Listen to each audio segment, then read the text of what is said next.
That first haircut that you gave, did you have any inspiration at all when you started cutting? Were you trying to make him look like a movie star? Yeah, or did you, of course. Anyone in particular? And I thought it would just be so easy. Like it was just going to come to me, no problem. I know how to do this, right? Very early on, got picked up by one of the top photographers, to this day, Herb Ritts, and started working with men's grooming. It became a very comfortable place for me to be.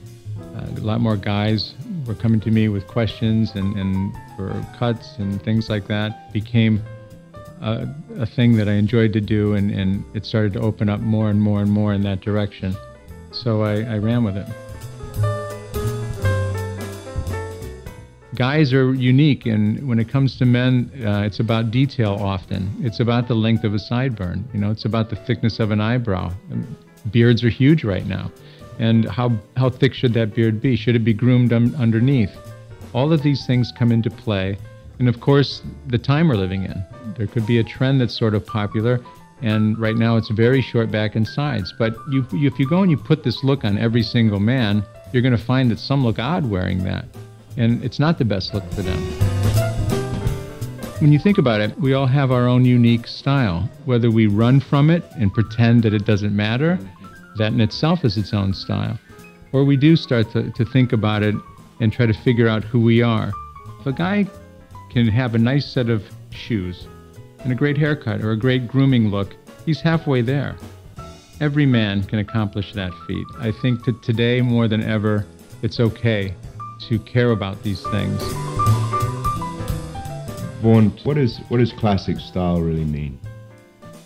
Classics for me is something that we're revisiting here. A lot of the products that we've come out with are things that you've heard. They're words like wax and talcum powder and balms, gel, but we've taken a new approach with a whole different influx of ingredients that are much cleaner than what I've seen in the past. But from a classic product like that into classic looks, whether it's the way Steve McQueen's hair looked with a crop, the way that Elvis and Johnny Cash when he was young looked with the pompadour. There are certain things like the shape of a Porsche, the way a Volkswagen Beetle looks, the blues, jazz, things that just will never go out of style.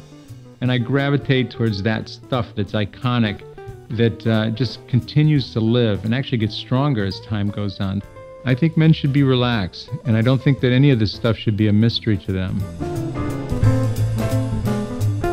For years, I would run on set and have things in my pocket that would need to solve a quick fix because we were on location somewhere, or we were under the gun of time and it was a celebrity. You have to be very specific about what it is that you want to create and solve that problem. So, I started to form a view on what men needed to get to where they needed to go quickly. So you're saying that hair opened up doors for you?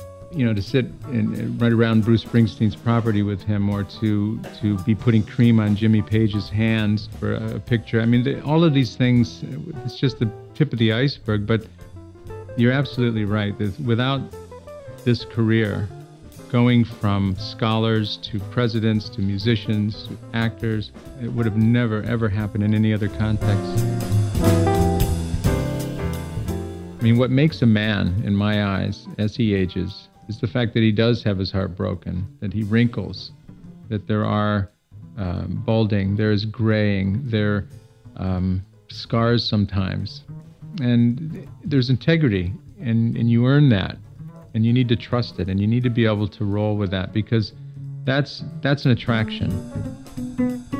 To walk through the streets of New York and see the latest Rolling Stone, a Details cover or GQ cover, the shot that we did of Bill Clinton, and he happens to be on Time magazine, or there's Ashton Kutcher, and he's on the cover of GQ or something, and it's a reward. Realize that what you're doing is working, and the products that you're using is working, and your vision is working. So we're calling it V76, which is my initial. And it also represents the year that my poor little brother got his bangs chopped up, because it's really, truly, in my mind, when I started thinking about it, and whatever seed was planted then, that I had to grab a scissor and grab him and try to do this and be fascinated with the frustration, eventually going to school and learning it and everything. It's symbolic for me. And it was a great year. 76 is a great year, and that's what we're going to launch the line with, V76 by Vaughn. Do you have a mission? To make all guys look great, and that's not hard.